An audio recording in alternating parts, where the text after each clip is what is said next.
All right, what's up, guys? It is time for episode 4 of the Engineer Bowl podcast. We're going to get right into it with weekend matchups, a preview, or a review. That's how it works. And we're going to start with everybody's favorite, the Twin Bowl, which called... Let's introduce our guest.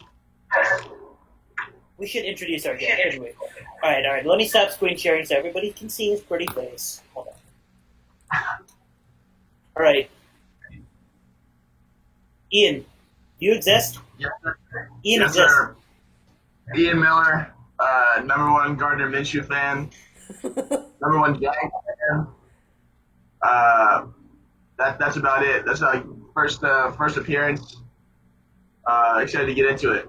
And according to Ian Miller's fantasy team name, the backup quarterback on the Rams is a Hall of Famer. Very nice. I would not be surprised. I would not be surprised if he one day ends up there. All right, let's get into Twin Bowl. And Francisco, you're the only twin present. You want to take it away? Yeah, Alec couldn't handle the smoke, so he's not on the podcast today. But this was super exciting.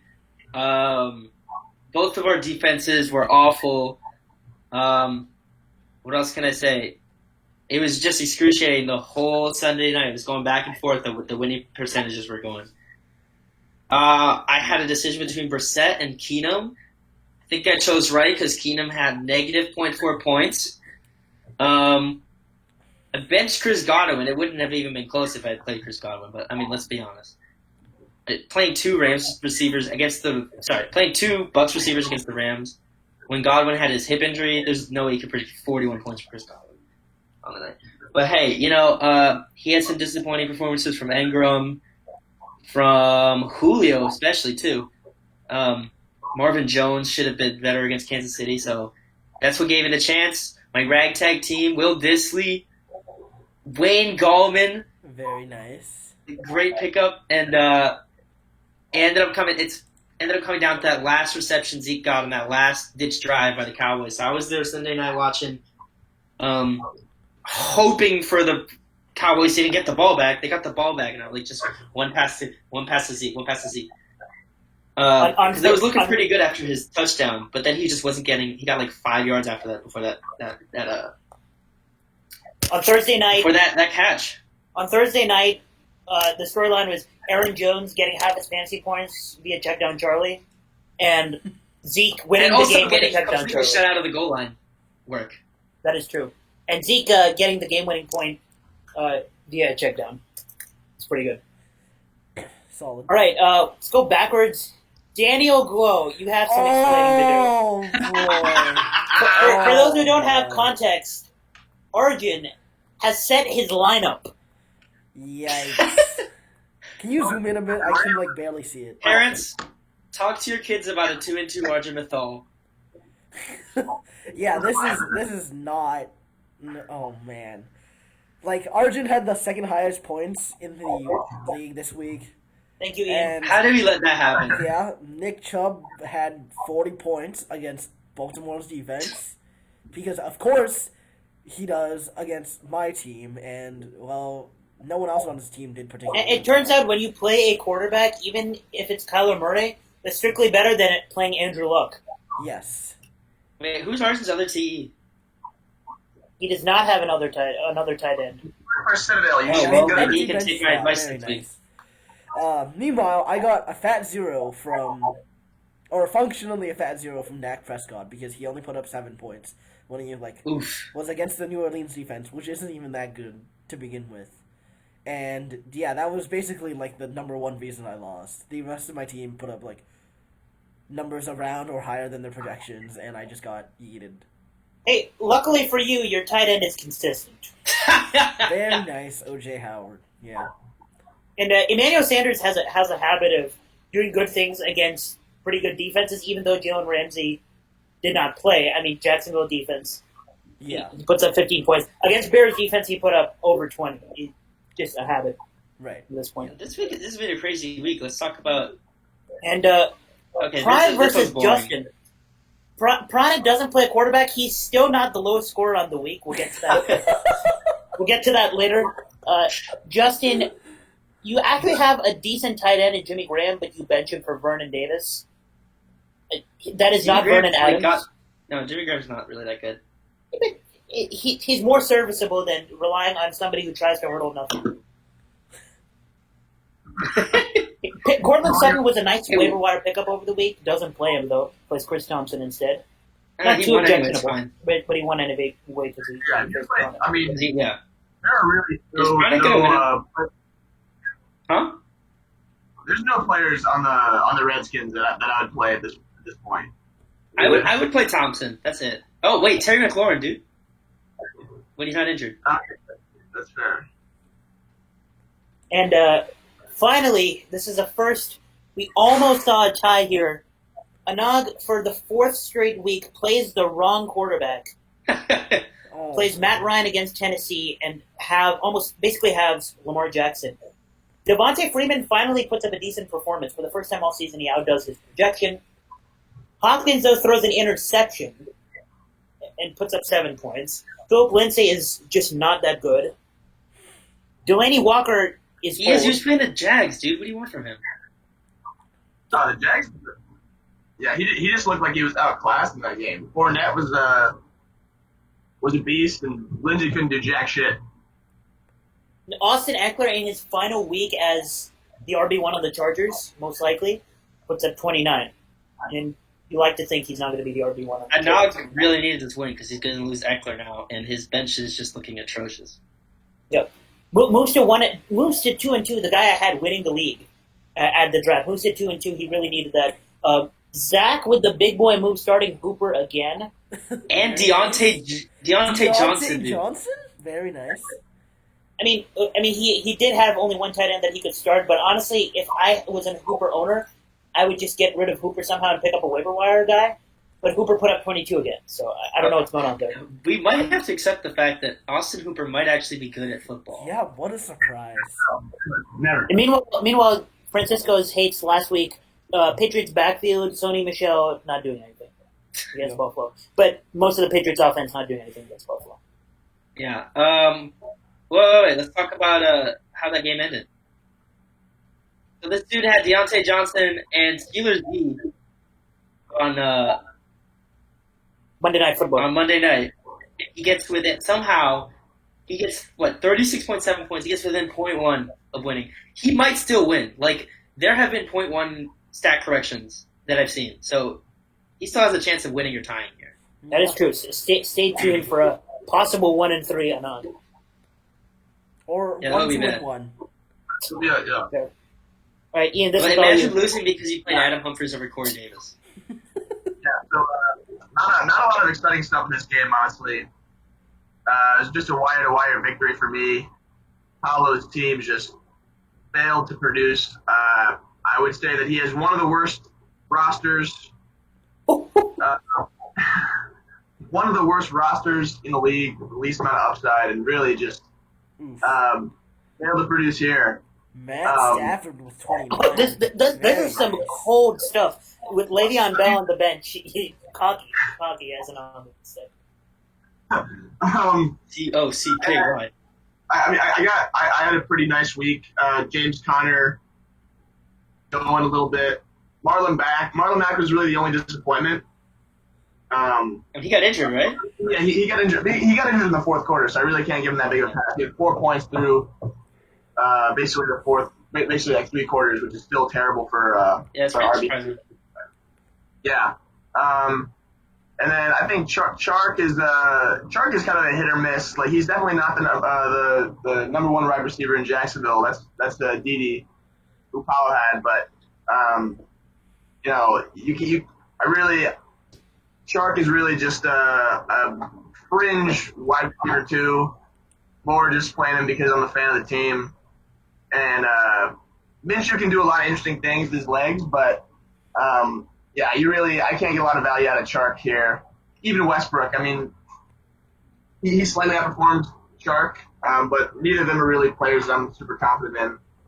I suppose you answered I would my be next more question, which confident is in what do you think about the Jags wide receiver committee? Which is you still think Dede Westbrook is the number one? Yeah, I mean, I think Westbrook is at least going into the season, he was definitely the number one wide receiver. Shark had a really bad freshman year, not freshman year, but rookie season. He also had a really bad preseason this year. And for some reason, Minshew comes in and he just loves to run the ball. Foles with his last pass too hit that great. Yeah, Foles, that great pass to Shark. Exactly on the pass that he got injured with. That was a really nice throw and a really nice catch. Not easy for Shark, but it's one catch. So other than that, just Landry finally took off a little bit too. Although we'll see about his injury. I think he has a concussion and is being evaluated. He's been ruled out for he was ruled out for the remainder of Sunday's game against the Ravens at the end of the third quarter. Still unclear what he's got next week, but there was never really any moment where I was concerned about this game. Just a wire-to-wire victory. So very nice. And the moment a bunch of you have been waiting for. Ravi is 4-0, and I don't know how I feel about this. I definitely have not been waiting for this moment, but I also have not. Evan, probably the saddest owner in the league right now. It one injury after another, projected to win the league by ESPN projections, which we'll get to in a second. He's 0-4. Meanwhile, Ravi, with a little bit of luck and a little bit of fortitude, is 4-0 without Antonio Brown, his second-round pick. I mean, anytime you're starting Mason Rudolph, you're in a bad place. He does. Say again? That's what I thought about Minshew as well. Mason Rudolph does pretty much equal his projection. Bunch of check down passes, high completion rate, gets the job done. Serviceable fantasy value, 21 points here. Devontae gets injured in, the third quarter, still puts it at 28. But David Montgomery is just not going to do you the job. Jason Witten at tight end after the Hunter Henry injury. Evans in a bad situation with Devontae Adams ruled out next week as well. For the record, my goodness. Robbie's points for is, I think, 7th in the league. And he's the only 4-0 team left. So, dude, my points against... Really I'm pretty sure my points against is first in the league. All right, let's go over this last matchup and then look at the standings. One of Robbie's wins was pre-setting his lineup origin. Oh, true. Yeah. And finally, oh boy, and Melvin Gordon being back origin.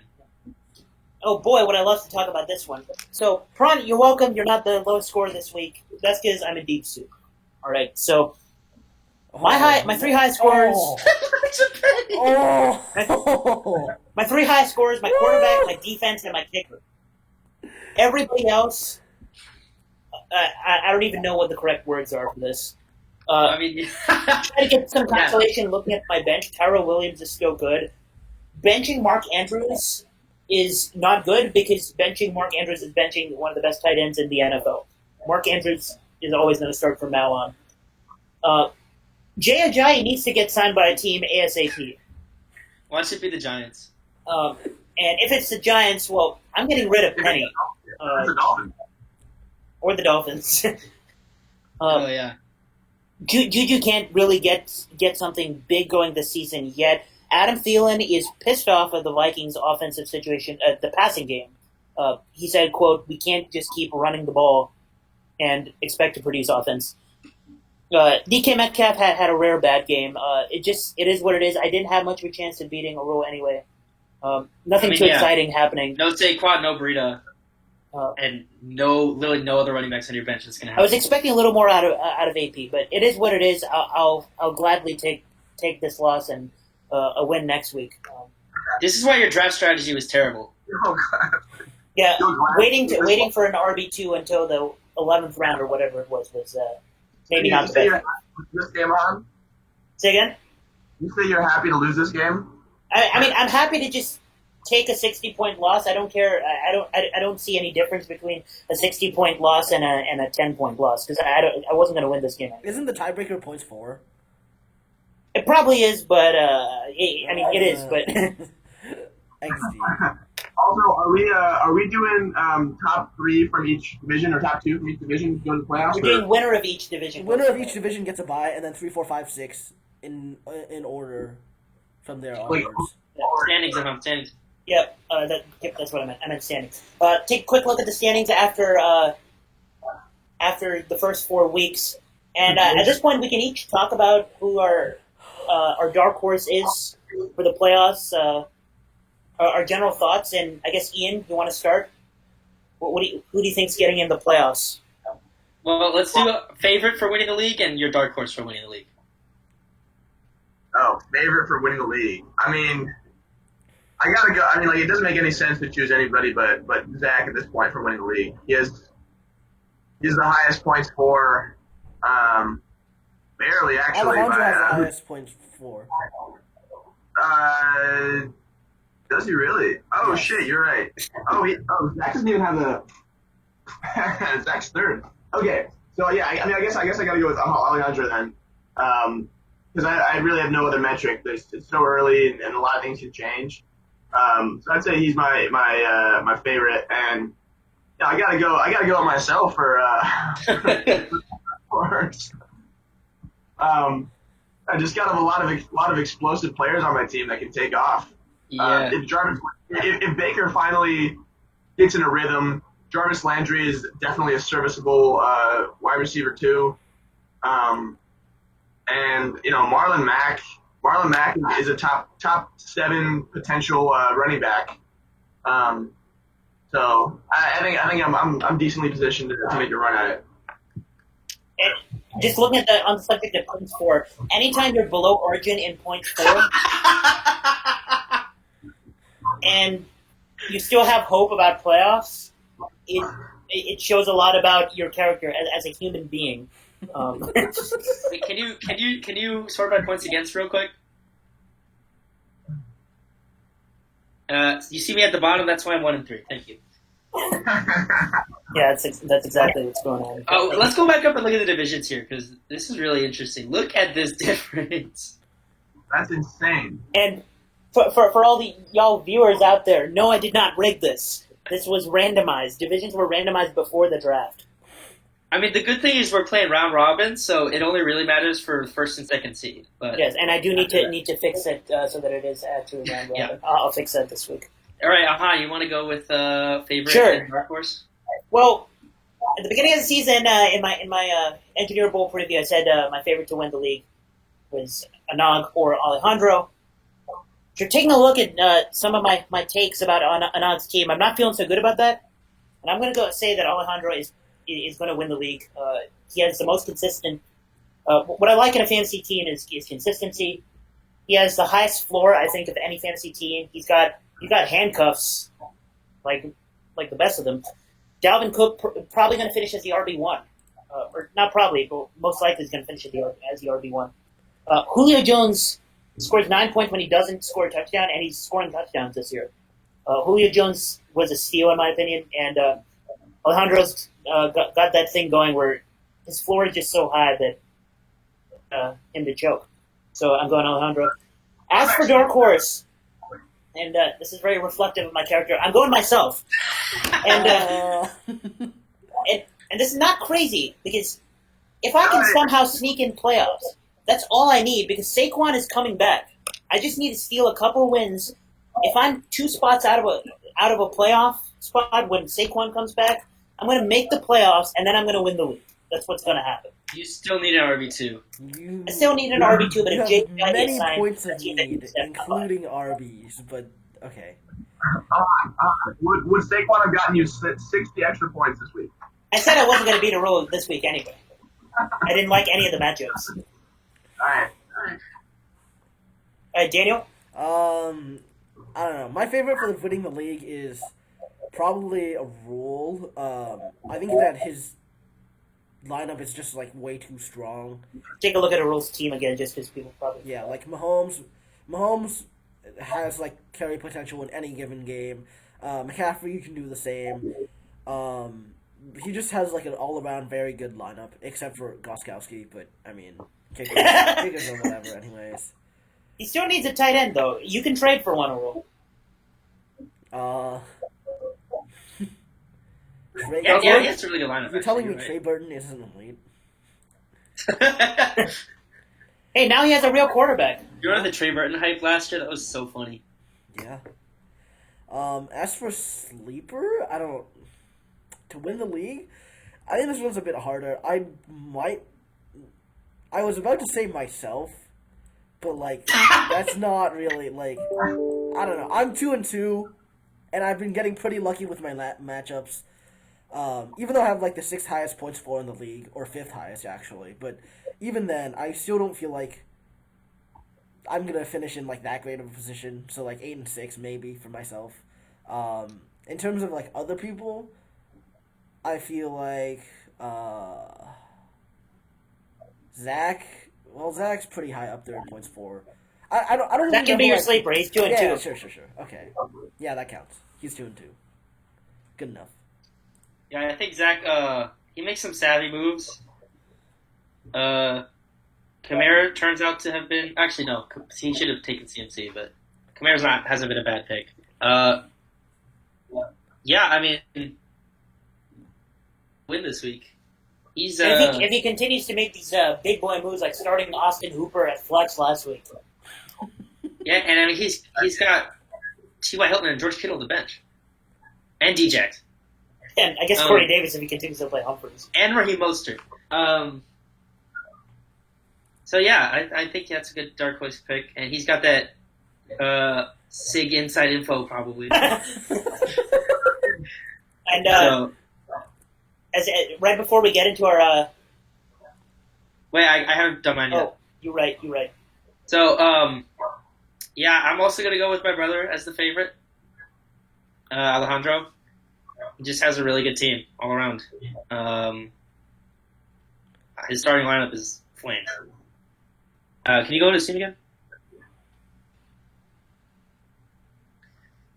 So I was gonna go with Zach as my dark horse because I didn't want to say myself, but now that this is dark horse, I'm gonna go myself as my dark horse. I mean, look at Wentz, Alvin Cook, Aaron Jones, Julio Jones, Robert Woods, Evan Engram. Look at this team, dude. This team is dirty. And look at his bench. Yeah, it's disgusting. Josh Gordon, Malcolm Brown, Josh Harold Gordon. Williams. Why do you want to get Harold Williams? But I'm gonna go with myself as dark horse. Look, I have Zeke. I'm pretty good at choosing quarterbacks. I have like literally 7 wide receivers I can start. By the way, Chris Godwin and Mike Evans are on the block. Be on the lookout for a trade, possibly. Selling high on Bucks wide receivers. Never heard that before. Wow, what a shocker! Will Dissly is emerging as a stud. By emerging, if you mean scoring on the Cardinals' defense, everybody's done that. You've done that. I've done that. What about the last 2 weeks before that? Garbage time touchdowns, I suppose. Okay. Sure. Will Dissly's a stud. No. And, defensive pick didn't work out this week, but didn't matter. I still got the win. I think I'm pretty good at picking defenses, picking quarterbacks. And now you have the guy I said, ironically, by the way, calm down, Riley, would be the number 1 kicker in the league, Aldrich Rosas. Aldrich Rosas, baby. And yeah, be on the lookout. I might be making some moves. I'm going to say. And right before we get into our love hates for the next week, take a look at this new feature that ESPN added this year. Oh, It's God. projections. These are sponsors over there or whatnot. Oh wow! Look at this fancy ass stuff. Look at this. Oh, my And what I goodness. want to zoom in on for a hot second, a moment of silence for Arjun Mittal. Sets his lineup. Goes from Very, 14, very projected to nice. finish 14th in the league to 7th in the league. And It's crazy. the new Arjun Mittal. Anand Nanda. Rest in peace. His team. Rest in peace. I don't know, like Well, he's starting in IR Ben Roethlisberger, so he's not paying attention to his team. And the maximum you could possibly go down from draft day is 1 to 14, and Evan is testing that yeah. with all these injuries. He's that's pretty legitimately testing Mine's that. pretty bad too, like 2 to 10. But it's not Yeah, as I bad actually as have 5 to now- 14 or 1 to 13. Yikes. I'm just happy I'm now going in the positive direction. Yeah. It'd be like that. And, no, I'm in the middle. Never mind. And for context, my team was 11 at the draft, 3 last week, or not last week. I mean, right before Saquon got hurt. And now we're at 12 for good reason. For good reason. I just need Saquon to be an athletic freak and come back early. He could do that. All right, loves and hates. Let's go. Yeah. All right, loves and hates for Week 5 only. Again, the link to the document will be in the description. And I'll start. My love for this week is somebody who has 0 fantasy points this year. It's Melvin Gordon. He's back, and he's going to get a lot of the work. And against Broncos defense, they don't defend. I don't care even if you defend the run well. It's Melvin Gordon. He's elite, and Eckler's value will go down. And while Eckler might still get some touches, Gordon's going to score touchdowns right away. And I love Melvin Gordon, and for all you got in the draft, he's coming back Week 5. That's pretty good for you. That was a steal. So I got a bit of a hot take for my love. I got Philip Lindsay. He's only had 1 good week so far, but have been against stout defenses in Chicago and Jacksonville. I think Los Angeles, the Chargers are going to be a much better matchup for him. And I mean, they got run all over by Marlon Mack. I think Philip Lindsay's very talented. He's going to run on this Chargers team. My running back pick is quite possibly the coldest pick, the coldest take you could have. It's David Johnson. It's against Cincinnati, which is literally the last ranked running back defense in the league. There's really not much else to say here. He's good. He'll tear them apart. Ian, you're up. Yeah. So my running back love for this week is Jordan Howard. They're playing just an absolutely god-awful defense in the Jets. Not a lot of reasons to be excited about that team. Howard is coming off one of his best performances this past week. He had 2 touchdowns, several catches. So I think that only bodes well for his upcoming usage. Yeah, the Jets defense. I think I saw a stat. It's like they're giving up over 350 yards per game. So it's just that's just mouth-watering right there. So that's an easy one. And speaking of the Jets, that leads me into my next wide receiver love. And hold the phone, boys. He hasn't had a double-digit game yet. It's Robbie Anderson. Robbie Anderson. Facing Eagles defense that has been surprisingly bad against the passing game, allowing lots of fantasy points to wide receivers and quarterbacks. Sam Darnold still not back. And who are they on? Their third string. Who's their third string? I forget his name. Falk? Are they on Falk? They're probably on Falk. Whoever it is. Gardner Minshew. Whoever it is, who's going to cast patches on that?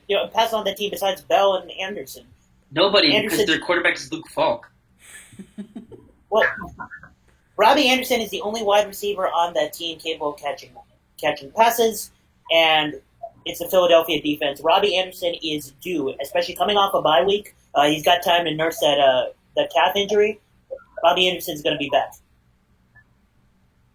All right, so for wide receiver, I've got Larry Fitzgerald. On paper, this looks like a bad matchup with Cincinnati, but I don't think that tells the whole story. I think teams have been running all over, like better teams have been running all over Cincinnati, right? But Arizona's not a better team. This is going to be a close game, and they're not going to just run over. I don't think it's going to be all David Johnson. I think they're going to be mixing it up between their 2 offensive weapons in Larry and David Johnson.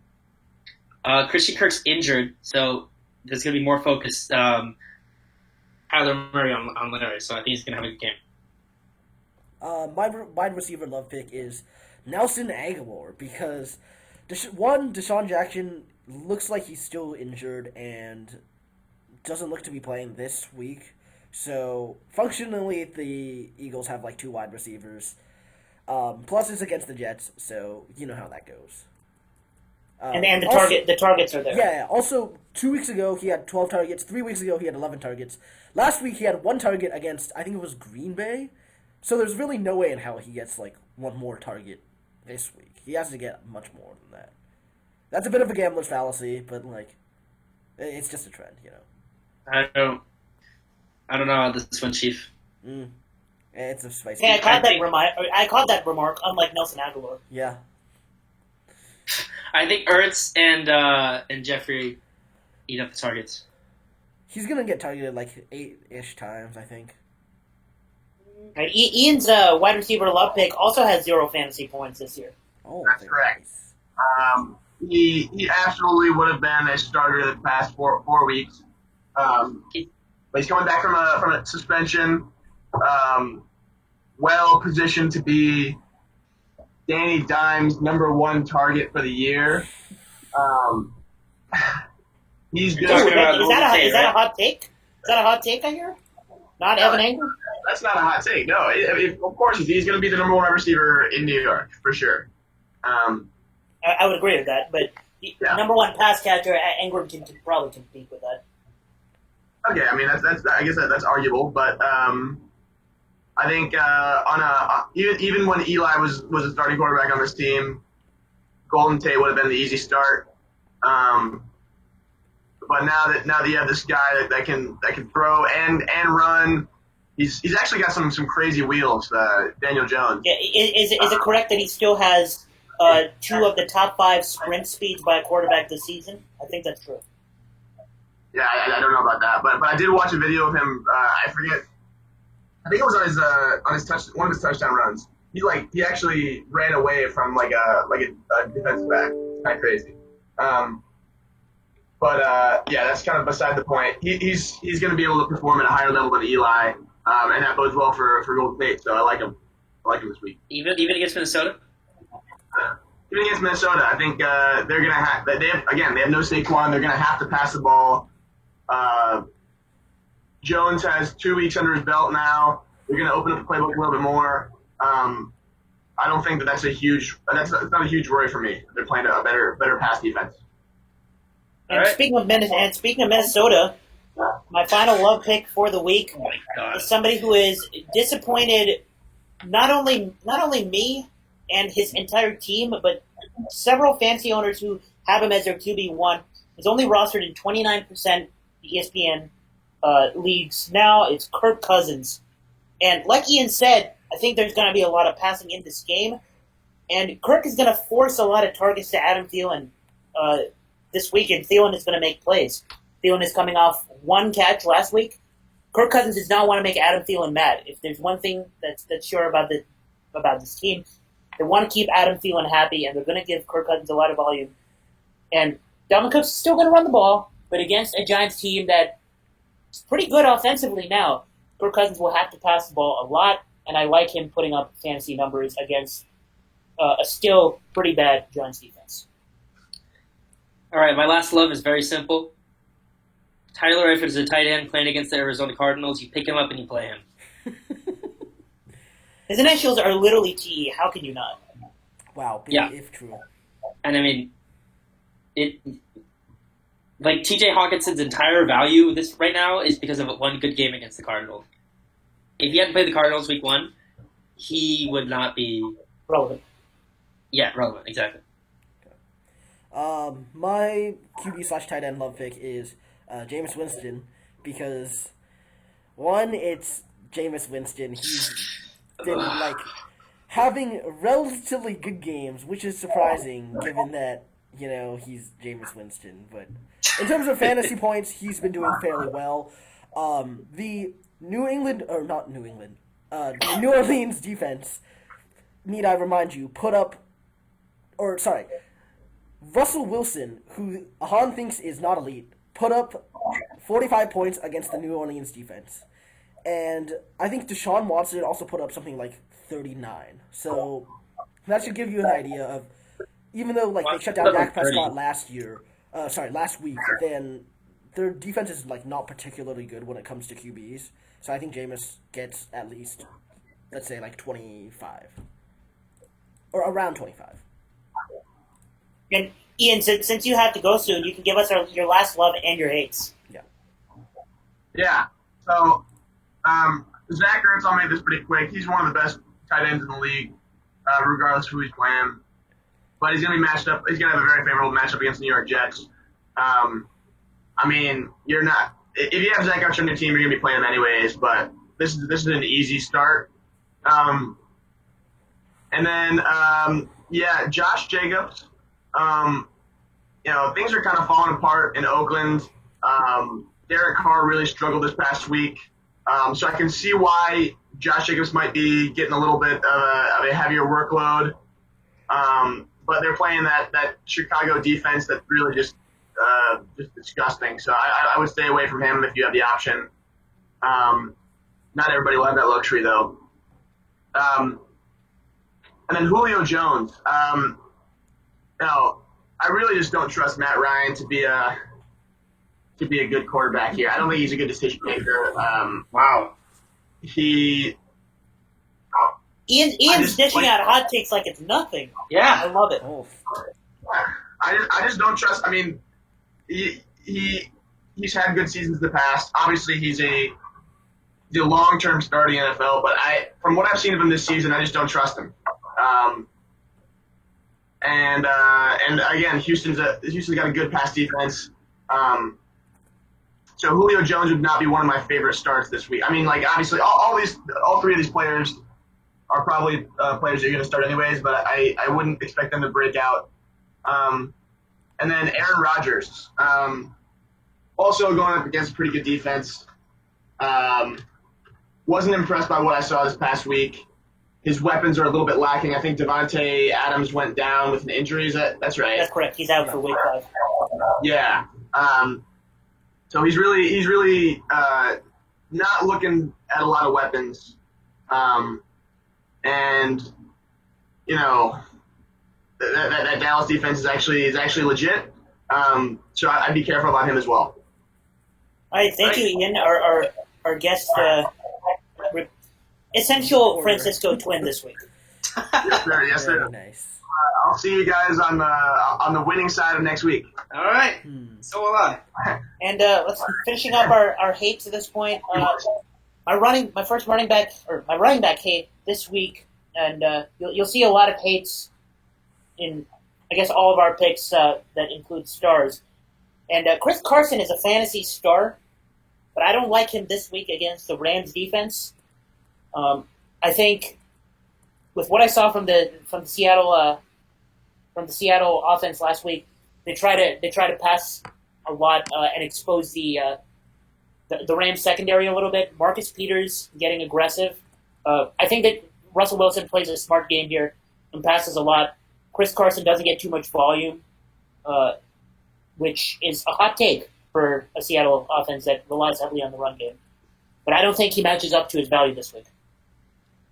Okay, my running back hate pick is Wayne Gallman. He had an awesome week last week. 2 touchdowns, bunch of yards, 28 points, right? But you're not going to be able to ride that production again. They play against Minnesota. Minnesota has a stout defense. Unfortunately, I'm going to have to be probably benching him this week for maybe I might have to play Kenyon Drake. So playing Kenyon Drake. Kenyon Drake, very nice. Playing Kenyon Drake, that's a big boy move, but I'll take it. You're facing me.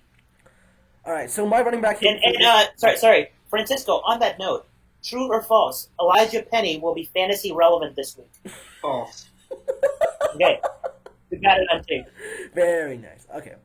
Anyways, my running back hate for this week is Alvin Kamara, which may seem like a surprise, but here's some stats about the Tampa Bay running defense. So they've allowed 2.8 yards per carry against guys like CMC, Gurley, and Saquon. And for each of these guys, they've put up like very few points. Saquon actually got injured in the game against Tampa Bay, so we don't really count that. But CMC put up 7.3, and then Gurley put up something like 12, and then his value was salvaged by 2 touchdowns that came like late in the game. But the Bucs defense against the run is surprisingly good, and I feel like they'll do the same thing against Alvin Kamara because they've stymied so many superstars in the past. And before Alvin scores 40. Not gonna happen. My wide receiver hate is we're taking this from fantasy star to NFL super and Odell Beckham Jr. And if whether or not Landry is healthy, I don't think the 49ers defense is very worried about Landry at this point. Richard Sherman is matched up against Odell Beckham Jr. and it's going to be headline football. It's going to be, I think, very physical, and I think there's going to be a lot of penalties. And with that, that means Odell Beckham's fantasy value is, I don't know what the opposite of sky high is. Is it like ozone low? I don't know what the correct. The ozone layer is in the sky. What? The ozone layer is in the sky. Yes, that's correct. Biology, MIT education. Very nice. But I just don't think Odell Beckham is. I mean, obviously, if you have Odell Beckham, you start him. But Odell Beckham is probably going to be one of the worst first round ish fantasy players this week. All right, so Ahaan, one of us is going to be wrong here with regards to Seattle because my wide receiver hate pick is Tyler Lockett. Look, I think last week was a fluke for that Rams defense. Besides that game against the Bucs, they've only been giving up like 20-something points per game to wide receivers. And I think Seattle's at home, and they want to run the ball. That's what Brian Schottenheimer wants to do. And since they're at home, I think they'll be able to do that. And I think they actually will be able to get Chris Carson the ball. And I think Tyler Lockett won't be needed, and he'll be shut down by that secondary. So that's why Tyler Lockett's my hate pick. And it's possible. We're both right. And DK Metcalf puts up 40 points. Will Dissly, baby. Will Dissly, who I also have as my hate pick, but we'll get to that later. Oh, really? Yeah. So we have the trifecta of Seattle players. Just finish your two hate picks. Yeah, okay. Let's go. So my wide receiver hate pick this week is Amari Cooper. He's only been getting like on average 7 targets per game, which is surprising given that he's like the number 1 wide receiver in Dallas. But so you like sort of expect that to increase, but this week he's playing against Green Bay, so I don't know. Good luck. Probably not happening this week. And your last hate. Let's hear it. Wait, I thought we were going back to you first. Or... No. I want to hear it. I want to see Francisco's reaction. So my tight end hate is Will Dissly because Cleveland has allowed very few points to tight ends, and I don't know. This is like one that I'm not as sure about because I just sort of spent like very little time on this, but since it's postseason baseball time, to quote the great Greg Amsinger from MLB Network, he is what we call due for a bad game. Yeah. No, he's gonna. And my last hate pick, and this may surprise you. It surprised Francisco earlier today. My quarterback hate pick is Marcus Mariota, and you might think Marcus Mariota is bad. Of course you hate him. Marcus Mariota is currently the number 11 ranked quarterback in fantasy. That's actually insane. The number of points he scored in fantasy this year so far, 30, 15, 15, and 30. He is serviceable as a quarterback. Honestly, and yes, I'll admit it, so far, more serviceable than Jared Goff. Oh. You know who else is Not more only serviceable than Jared Goff? Not only that, Jameis Winston. Not only that, here is a list of quarterbacks Kobe Brissett, who through 4 weeks, have started all 4 games and have not turned the ball over. Marcus Mariota. That's it. What? Marcus Mariota is the only quarterback to start all 4 games and not turn the ball over. And I think this ends this week. He's like the anti-Goff, because Goff has fumbled every single game this year. Not only does Marcus Mariota end up this week, I think he turns the ball over. And you want a hot take? Here's a hot take.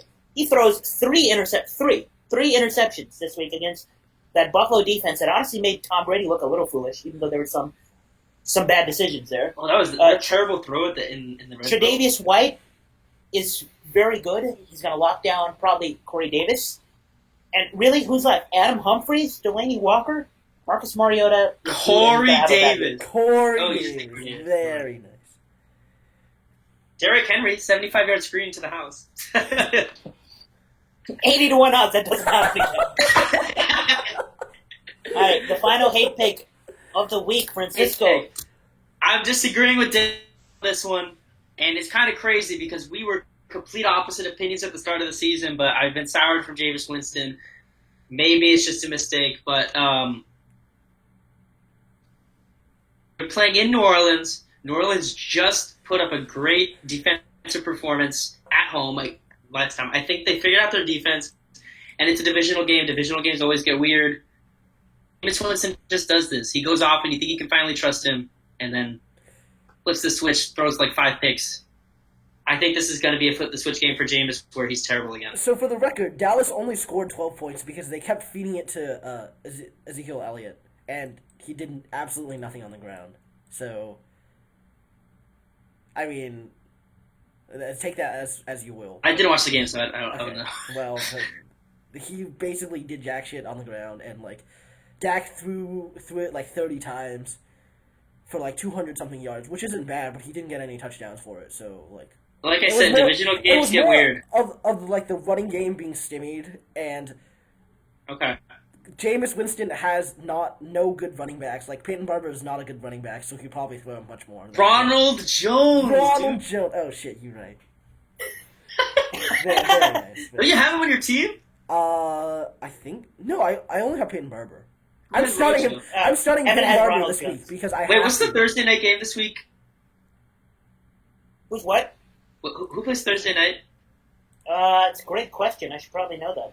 I don't know.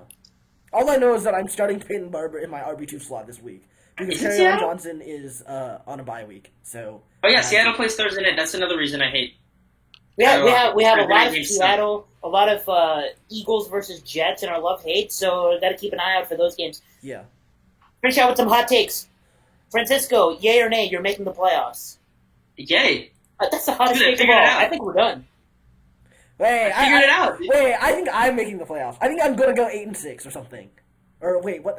How many games did we play? 13? 7-6. 7-6. 7-6. I think I'm. While we all fight for the playoffs, Alejandro will just win the league. Right, but like, I need my money. I need at least some money back. Yeah. Watch it be Zach. Just watch it be Zach. No, guys, you forgot. Arjun is running the league. 2-2. 2-2. Arjun has the same record as me, as Daniel, a better record than Francisco. Arjun is tied for the division lead. Life is not fair. Alexa. All right, guys. We'll see you next week. One last question. Oh, Daniel wants to make it a little bit longer. Okay, so Ravi is currently 4-0 with like being like 7th or 8th in points for. What do you think his finishing record is? I have to look at the schedule, but I think 8-5. He's played the softest schedule so far. In terms of I still think his team he can go 4-3 down the stretch. Okay, so you're I believe that. Sorry, 4-5 down the stretch. He can go 4-5 down the stretch. I'll give him 8-5.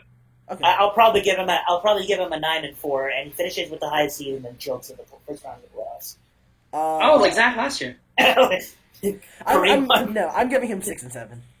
Antonio Brown comes back. Gets rather than one seed and then gets suspended. Then it would actually be Zach all over again. Oh my gosh! All right, guys. The moment we said Antonio Brown, we're done. Yeah, we're done. All right. Thank you guys. See you next week. John Brown.